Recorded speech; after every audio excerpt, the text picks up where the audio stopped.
Gusto ko lang naman po ilagay sa tama itong paggamit ng earmark revenues. Ayoko naman pong ma-declare tayong unconstitutional. Tayo po ang power of the purse. Dapat minomonitor po natin ang paggamit nito at dapat alam po natin at may transparency. How does the DOJ view the current practice of pooling earmark revenues in light of this ruling? Are there risks of a similar constitutional violation? We regret that we cannot answer the question of the Honorable Herrera. Thank you very much, Mr. Speaker. Mr. Sponsor, kasi sinadjust sa akin kanina, ito na yung pagkakataon ko magtanong sa DOJ tungkol dun sa earmarked revenues. Mr. Speaker, given that the requirement under the 1987 Constitution that no money shall be paid out of the Treasury except in pursuance of an appropriation made by law, does the practice of pooling earmarked revenues into the general fund comply with this provision? How does the DOJ assess the legality of this practice? Mr. Speaker, may I request for a 1-minute suspension? Session suspended. Session resumes. Majority Leader. Mr. Speaker, I move that we recognize Representative Bongalon to continue his interpellation. The Honorable Sponsorship, rather. Bongalao is recognized. Bongalon. Thank you, Mr. Speaker. May we request the good interpellator to repeat the questions? The Honorable Herrera may proceed. Yes. Mr. Speaker, iisa-isahin ko na lang po yung questions kasi related naman siya para isang sagot na lang din po siguro. Basahin ko na lang po ulit. My first question was, given the requirement under the 1987 Constitution that no money shall be paid out of the Treasury except in pursuance of an appropriation made by law, does the practice of pooling earmark revenues into the general fund comply with this provision? How does the Department of Justice assess the legality of this practice? Number two, how does DOJ reconcile the legal requirement of earmarking specific funds under laws like RA 11203, the Rice Tarification Law, and RA 10929, the Free Wi-Fi Law, and all other laws with a one-fund concept under EO 292 and PD 1177? Is there a potential conflict between these mandates? So how do we address this? Number three, what legal safeguards are in place to prevent the misuse of earmarked funds when they are pooled into the general fund? How does the DOJ ensure that these funds are not diverted to other purposes in violation of earmarking laws?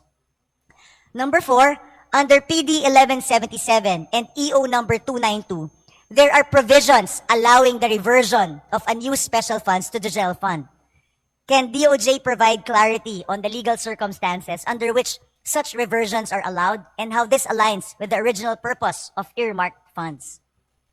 Given that the revised, number five, given that the revised penal code defines technical malversation as the use of public funds for a purpose other than that for which they were appropriated, does the pooling of earmarked revenues or earmarked funds into the general fund, particularly when they are spent elsewhere or used to generate interest, pose a risk of technical malversation? Number six, in the case of technical malversation, intent is not a necessary element for prosecution. Does the Secretary or does DOJ believe that the sponsor believe that the current practice of pooling earmarked funds could unintentionally lead to legal liability for public officers, even if no malice is intended? How can this be prevented? Number seven, the Supreme Court in the Lagman versus Ochoa case declared the reallocation of funds under the Disbursement Acceleration Program or DAP unconstitutional, particularly because funds were used for purpose not explicitly authorized by Congress. How does the DOJ view the current practice of pooling earmarked revenues in light of this ruling? Are there risks of a similar constitutional violation? Mr. Speaker, Mr. Sponsor, gusto ko lang naman po ilagay sa tama itong paggamit ng earmarked revenues. Ayoko naman pong ma-declare tayong unconstitutional. Tayo po ang power of the purse. Dapat minomonitor po natin ang paggamit nito at dapat alam po natin at may transparency kung pinupool man nila ang perang to. Magkano ang ginamit nila dito? Saan nila ginamit? Wala pong reporting sa atin dito sa Kongreso. That's why I want to know, at sinabi po sa akin kasi kanina ni Madam Sponsor, itanong ko daw po sa DOJ kasi legal question. Kaya po ako nagtatanong dahil ako, nandito tayo sa Kongreso, tayo dapat ang gumagawa ng mga batas ginawa natin yung batas to be earmarked for a certain fund. Pero because kailangan natin ng pera, gusto nating gabitin at galawin.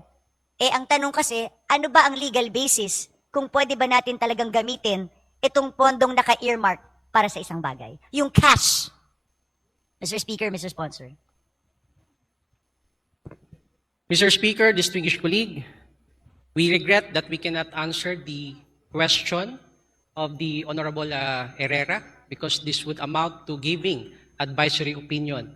However, this representation suggests possible answers, Mr. Speaker, to the query being raised by the Honorable Herrera. Number one, we can use the oversight power or function of the Committee on Appropriations so that once and for all we can finally discuss and settle the issue of the earmark funds. Number two, remedial legislation, Mr. Speaker, wherein we can propose amendments on the particular presidential decree, especially on the use of the earmark funds. And number three, if possible, we can indicate in the general appropriations if special provisions, especially with respect to the transparency in using this particular fund, Mr. Speaker, distinguished colleague. Majority Leader. Mr. Speaker?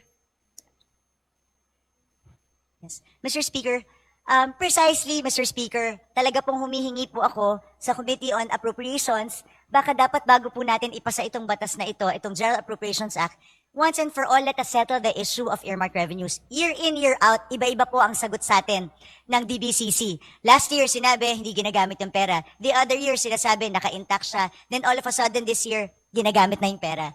Yung dati, sinasabi, hindi siya nag-earn ng interest. The following year, nag-earn ng interest. Tapos bigla ngayon, nawawala na naman yung pera, hindi ginagamit. At iba-iba yung sagot. So, but at least one thing is now clear.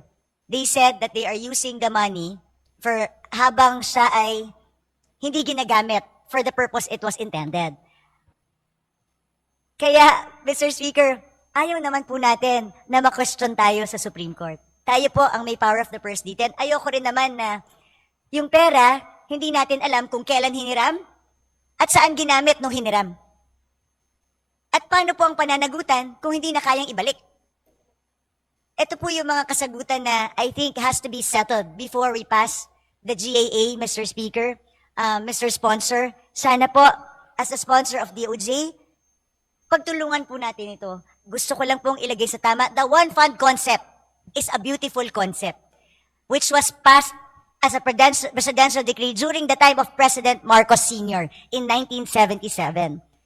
Hindi pa po ito na-amend hanggang ngayon. Na-overtaken na po siya. So it's something that maybe we should take a look at here in Congress kung talagang ngayong sinasabi na ginagamit itong pera na hindi pa kasi kailangan ng pinagagamitan.